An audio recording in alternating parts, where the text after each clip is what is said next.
Assalamualaikum warahmatullahi wabarakatuh. Waalaikumsalam warahmatullahi wabarakatuh. Alhamdulillah, tadi zikir nafas sudah kita lalui selama 30 menit. Dari menit-menit awal kita sudah disapa oleh semesta dengan apa ya?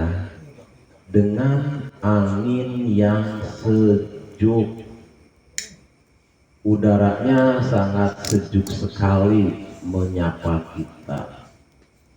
Kalau kita rasakan ya, angin yang seperti itu biasanya datangnya dari laut. Dari laut datang ke sini menyapa. Dengan apa ya? Dengan kesejukan yang kita rasakan di sekujur tubuh ya, yang hadir ikut zikir nafas pada malam hari ini. Nah, untuk yang hadir pada malam hari ini, silahkan sensasi-sensasi apa saja yang dirasakan di dalam zikir nafasnya.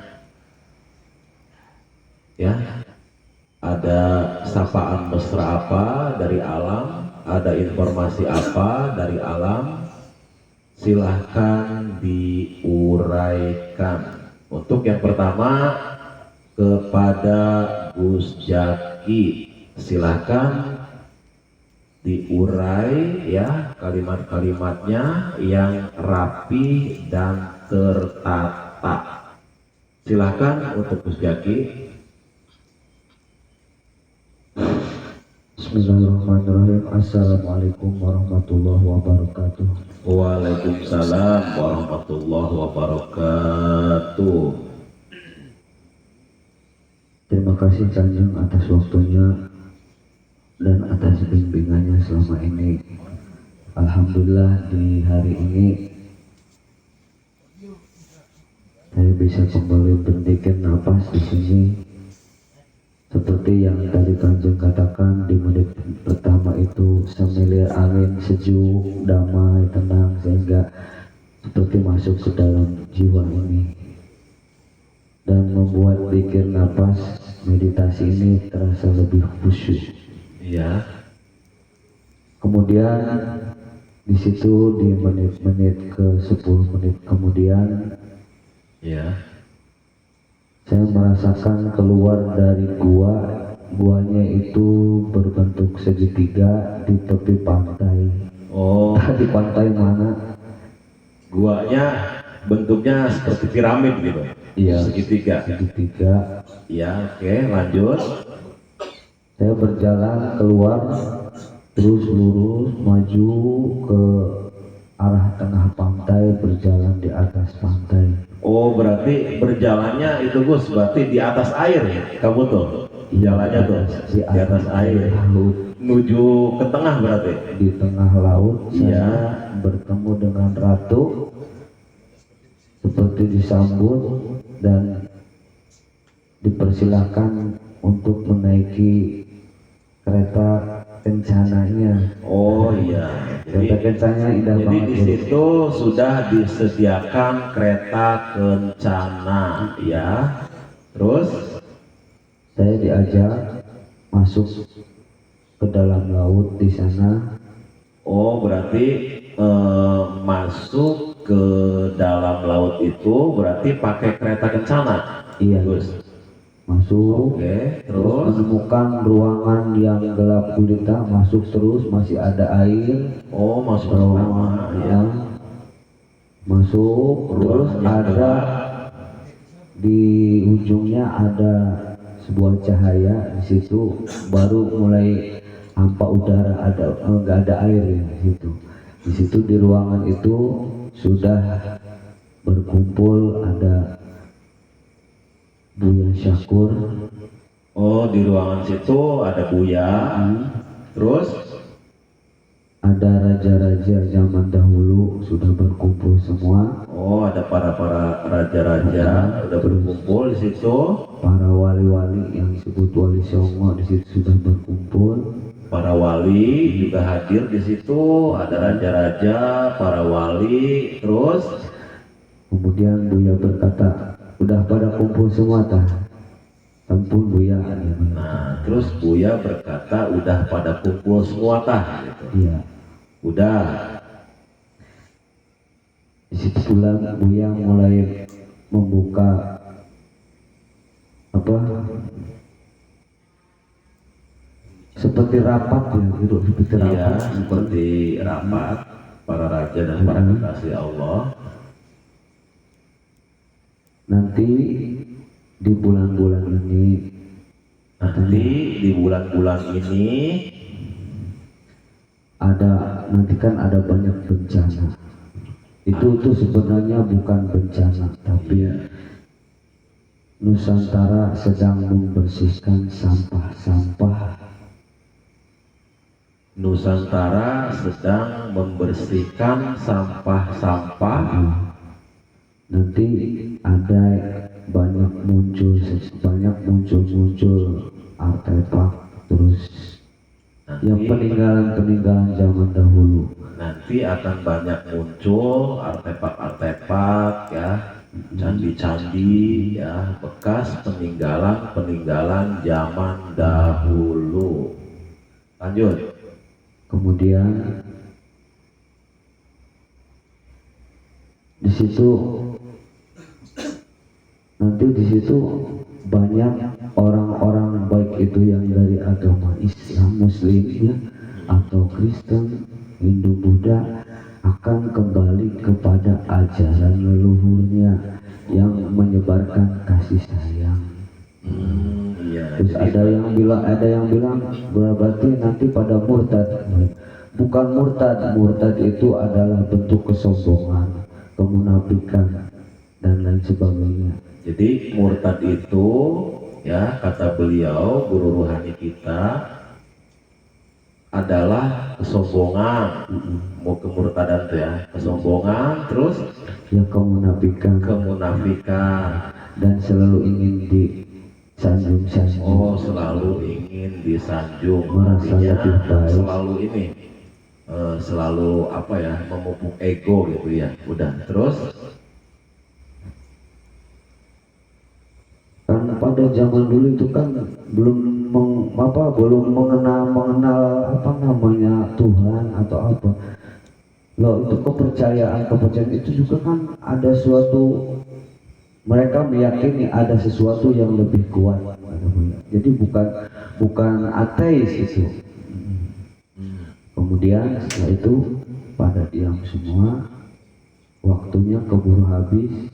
Tapi di situ sempat saya melihat keluar jendela itu bangunannya seperti bangunan yang modern di situ. oh, Yang bangunannya canggih, iya, tingkat bangunan yang modern ya. yang modern. Dan setelah itu waktunya keburu habis. Oh, waktunya keburu habis. Sekian, assalamualaikum warahmatullahi wabarakatuh. Waalaikumsalam warahmatullahi wabarakatuh. Tadi ya, dari awal sampai akhir sudah diceritakan ya, yang tadinya bila sautin wala harfin, tidak ada huruf, tidak ada suara ya, tapi ada sensasi di dalam pikir nafas, di ruang alam bawah sadar itu sangat jelas ya. Kata beliau, kata Buya ya, sebelum merapat tadi ya, nanti di Nusantara ini ya akan banyak bencana ya. Akan tetapi ya, bencana-bencana itu adalah proses pemulihan proses pemulihan nanti dari agama-agama apapun banyak yang kembali kepada agama leluhurnya. Mungkin ya alam yang di sekitar Nusantara ini sedang melakukan peremajaan. Peremajaan itu maksudnya supaya apa? Bumi ini stabil lagi, ya. Bumi ini rindang lagi, bumi ini subur lagi, gitu. Jadi untuk proses peremajaan ini, ya mungkin butuh, ya, yang merusak ke alam semesta ini, artinya energi-energi negatifnya yang dikonsumsi oleh siapapun, ya, itu mungkin akan dipangkas. Energi-energi negatifnya akan dipangkas dan akan berubah menjadi energi-energi yang positif. Artinya hubungan antara manusia dengan alam semesta ini harmonis. Ya, ajaran-ajaran dulu, ya, leluhur-leluhur kita itu antara alam semesta, ya, dengan manusia itu hubungannya harmonis. Karena apa? Karena manusia menyadari bahwa ketika dia minum dari air yang ada di bumi, ketika dia makan dari nasi yang ada di bumi, ketika dia memakan apapun itu adalah makanan-makanan yang disediakan oleh bumi ini, gitu. Jadi ajaran leluhur itu ajaran yang, ya, harmonis antara dirinya dengan alam semesta ini, gitu. Dan banyak ilmu di sana, gitu. Artinya seperti ilmu air. Ilmu air itu, ya, air ini akan selalu berjalan menuju ke tempat yang rendah. Ilmu air saja dulu satu kita urai. Air ini akan menuju ke tempat yang lebih rendah. Berjalan ke tempat yang lebih rendah, kalau dia menemukan ada lubang, ya, dia masuk ke situ. Sebelum penuh, ya, air itu tidak akan berjalan lagi. Artinya dipenuhi dulu.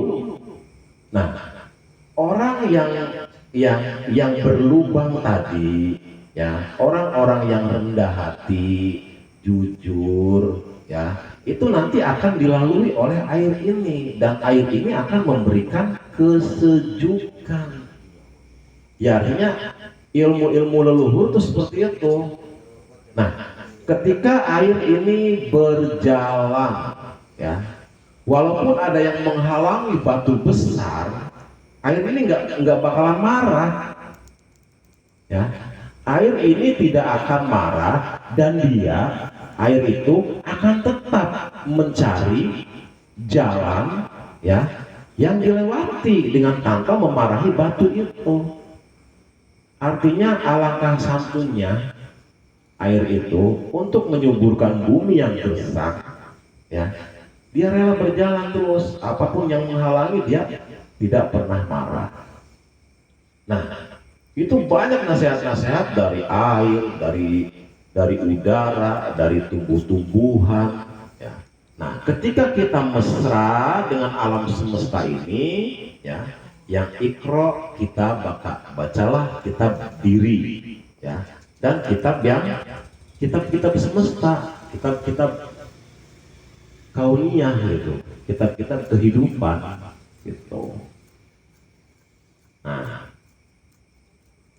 di sini, ya, kita harapkan semoga bumi kita, Nusantara kita semakin membaik. Nah, itu saja. Untuk yang kedua, silakan cakraningrat dari pertama sampai terakhir diuraikan.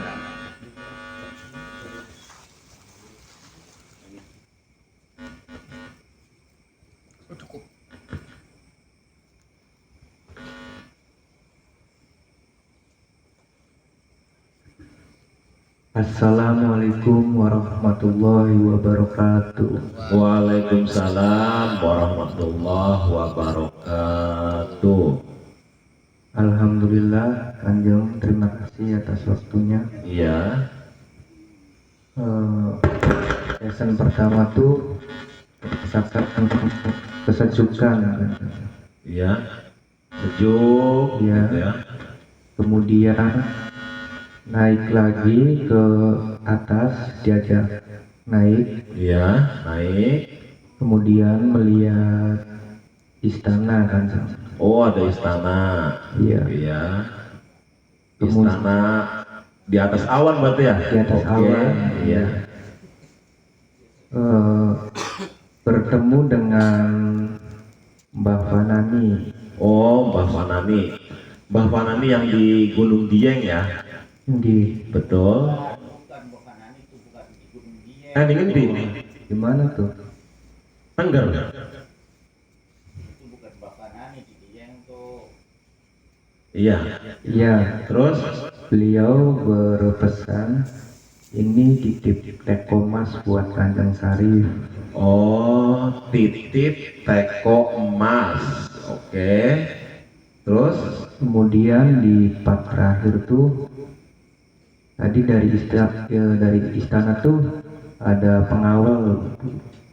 Pengawalnya tuh Oh iya. kayak ratu gitu, yang di depan Oh iya, kayak perempuan-perempuan cantik gitu ya. Dayang-dayangnya lah. gitu. dayang-dayang. Iya, terus? Di tangannya tuh sambil membawa cahaya, Kanjeng. Oh, di tangannya sambil membawa Cahaya cahaya. yang besar yang di depannya. Oh iya, jadi di telapak tangannya sambil membawa cahaya. Yang di belakangnya mengikuti, ada yang bawa buah sampai ada yang bawa buah, Kanjeng. Oh, yang di belakangnya. Iya, Hmm. buah mangga gitu. Oh, ada mangga, pisang gitu. Kalau di depan mah cuman bawa cahaya, Oh tapi iya, itu cahayanya terang. besar gitu ya. Iya. Iya, iya, iya. Udah, sekian dan terima kasih. Mohon maaf kurang dan lebihnya. Assalamualaikum warahmatullahi wabarakatuh. Waalaikumsalam warahmatullahi wabarakatuh. Iya, yang kita ketahui bahwa Mbah Fanani itu kan aslinya orang Cirebon. Ya itu juga kalau nggak salah dari Benda Kerep kalau nggak salah. Oke. Nah, Mbah Fanani ya datang dan memberi teko emas buat saya. Klik. Setelah itu melihat dayang-dayangnya yang di depan membawa cahaya, ya, yang di depan membawa cahaya, sementara yang di belakang-belakangnya itu masih banyak juga dayang-dayang yang membawanya. Ada buah-buahan, ada mangga, ada pisang gitu. Oke, ya. Kita urai saja. Teko emas ya yang beliau kasih itu sebenarnya ningrat ya bukan perwujudan teko emas asli, bukan. Artinya itu nasihat kata beliau, maksudnya emas itu ya hati kamu ya jadikanlah bernilai seperti emas gitu. Kenapa bentuknya teko ya? Nah, bentuknya teko itu berarti Mbah Fanani ke saya itu secara tidak langsung ngomong ya, Kanjeng, kamu yang jujur seperti teko ini Kang Abidin, maksudnya yang jujur seperti teko ini gitu. Kalau teko di dalamnya air putih, kira-kira yang keluar, nah itu maksudnya mah gitu kan ya. Kalau di dalamnya air putih, yang keluar air putih. Kalau di dalamnya kopi, yang keluar, kalau di dalamnya teh manis, yang keluar, kalau di dalamnya susu, yang keluar susu. Artinya kamu harus jujur ya. Dengan siapa? Ya dengan diri kamu sendiri. Kejujuran itu bisa kamu lakukan, siapa saja bisa kamu lakukan ketika kamu meyakini bahwa Allah dan Rasulullah ya itu selalu melihat qalbu kamu, selalu melihat hati kamu. Kalau hati kita selalu merasa dilihat oleh Allah, kira-kira kita tega nggak kalau kita mau melakukan apa-apa yang tidak disenangi oleh Allah? Tega nggak? Nah, itu maksudnya. Kamu harus jujur dengan diri kamu sendiri. Dan kamu ya harus merasa bahwa hati kamu, qalbu kamu ya selalu dilihat oleh Allah dan Rasulnya. Kamu bekerja apa saja ya itu selalu dilihat oleh Allah dan kekasihnya. Nah, nanti ketika kita terus qalbu kita merasa dilihat oleh Allah ya, gerak hati kita, perilaku kita, ucapan kita, pikiran kita itu akan terarah, akan selalu dibimbing oleh Allah untuk menjalani kehidupan ya. Mereka orang-orang yang suci, para waliullah, para kekasih Allah, para nabi-nabi, itu tugasnya apa? Ya, beliau itu tugasnya ya menjadikan gelap menjadi cahaya, mengusir kegelapan menjadi cahaya. Artinya apa ya? Orang yang masih menyimpan dendam, kebencian, amarah, gitu kan? Yang masih kecewa hidupnya, gitu kan? Nah, ini kan kegelapan namanya. Nah, orang-orang soleh ini mampu merubah dari gelap menjadi terang, dari yang tadinya pemarah menjadi penyabar, pemaaf, dari yang tadinya bakhil menjadi dermawan. Nah, itu peralihan gelap ke terang itu ya, orang-orang soleh tadi ditugaskan oleh Allah untuk apa ya? Kegelapan-kegelapan hati orang-orang yang ada di seputarnya itu diganti menjadi hati yang terang. Begitu. Jadi isi teko ini kata Mbah Fanami tadi, kalau bahasa kitanya ya, jadilah kamu orang yang jujur apa adanya, selalu mengalah. Ya selalu mengalah di mana? Orang butuh minum, ya udah dari teko ini keluar namanya mengalah. Gitu. Pengen minum ya, umpamanya haus, apa ya udah dikeluarin dari teko itu.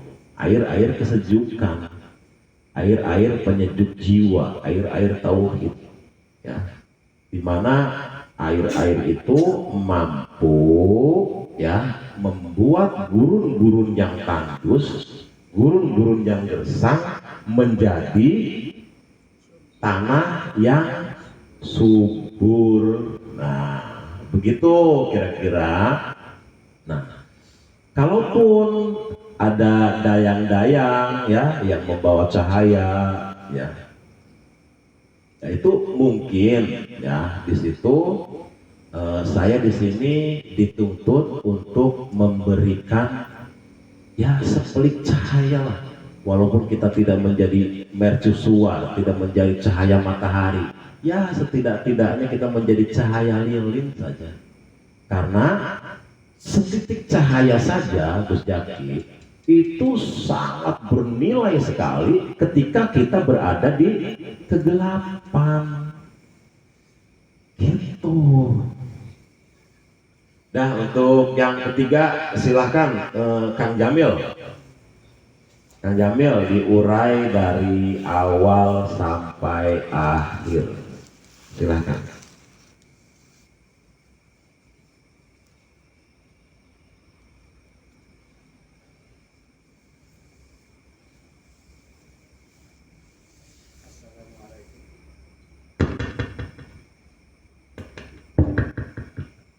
Assalamualaikum warahmatullahi wabarakatuh. Waalaikumsalam warahmatullahi Terima kasih. wabarakatuh. Terima kasih waktunya Kanjeng Syarif Iya, iya. dan terima kasih atas bimbingannya.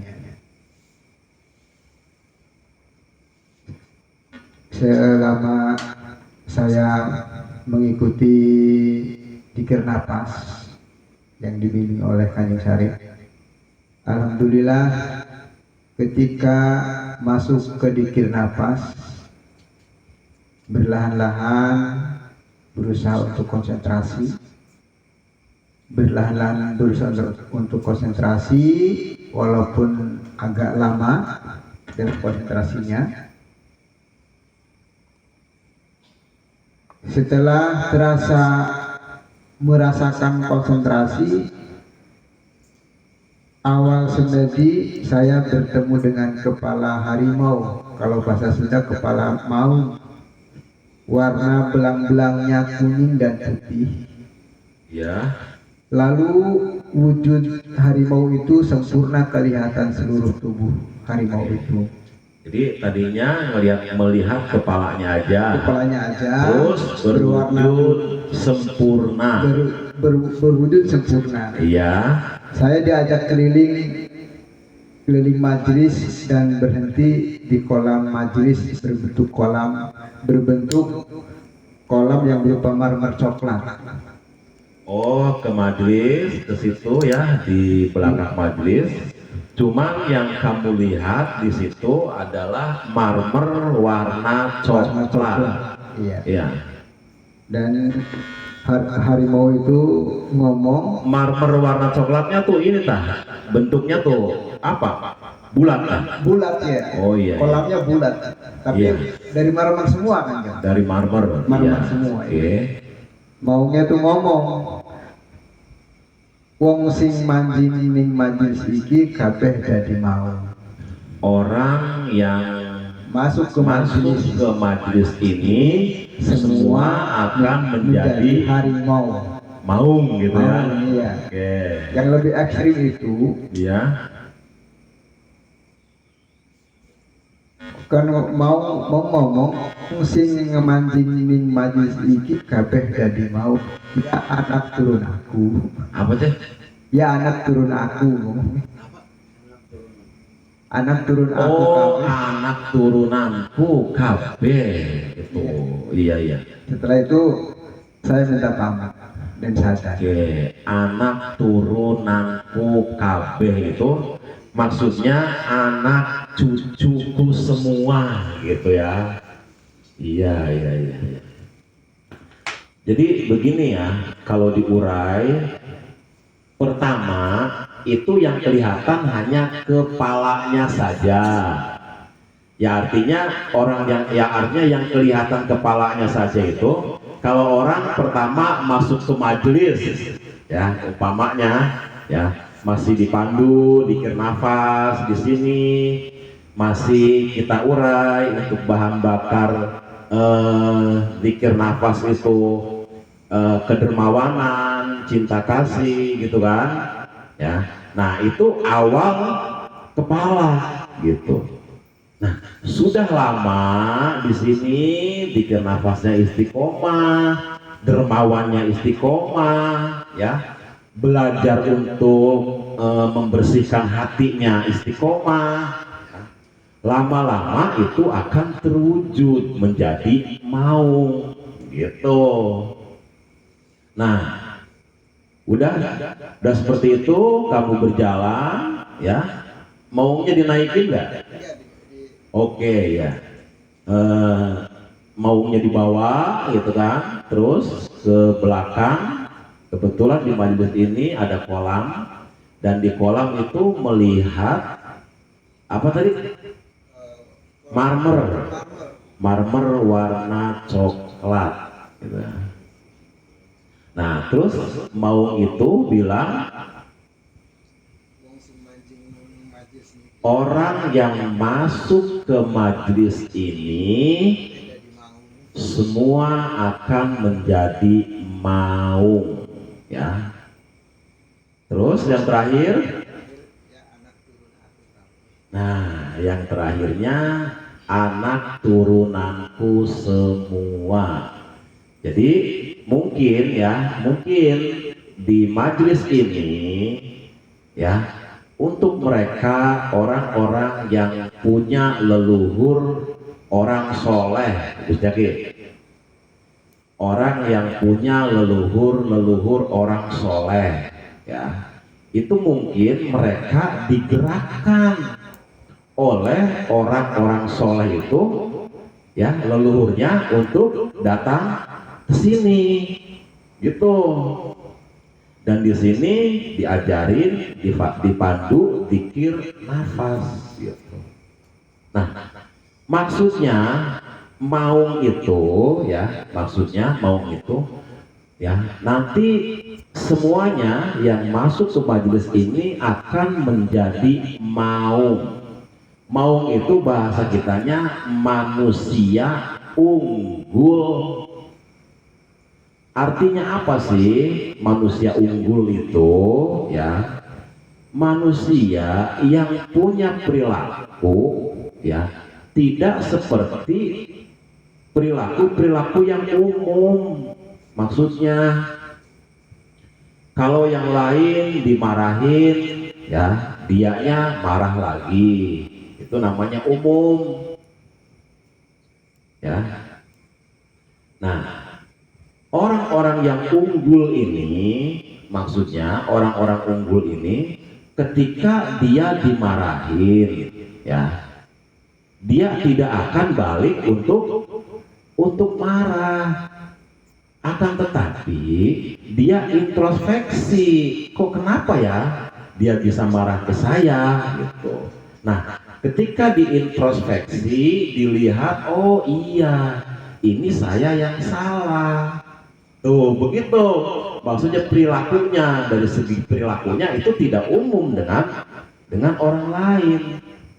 Ketika dihujat, dia lebih memilih introspeksi dan mengakui kesalahan-kesalahannya. Oh, berarti ini Allah sedang menegur saya melalui lisan orang yang tadi. Nah, itu yang disebut orang-orang unggul.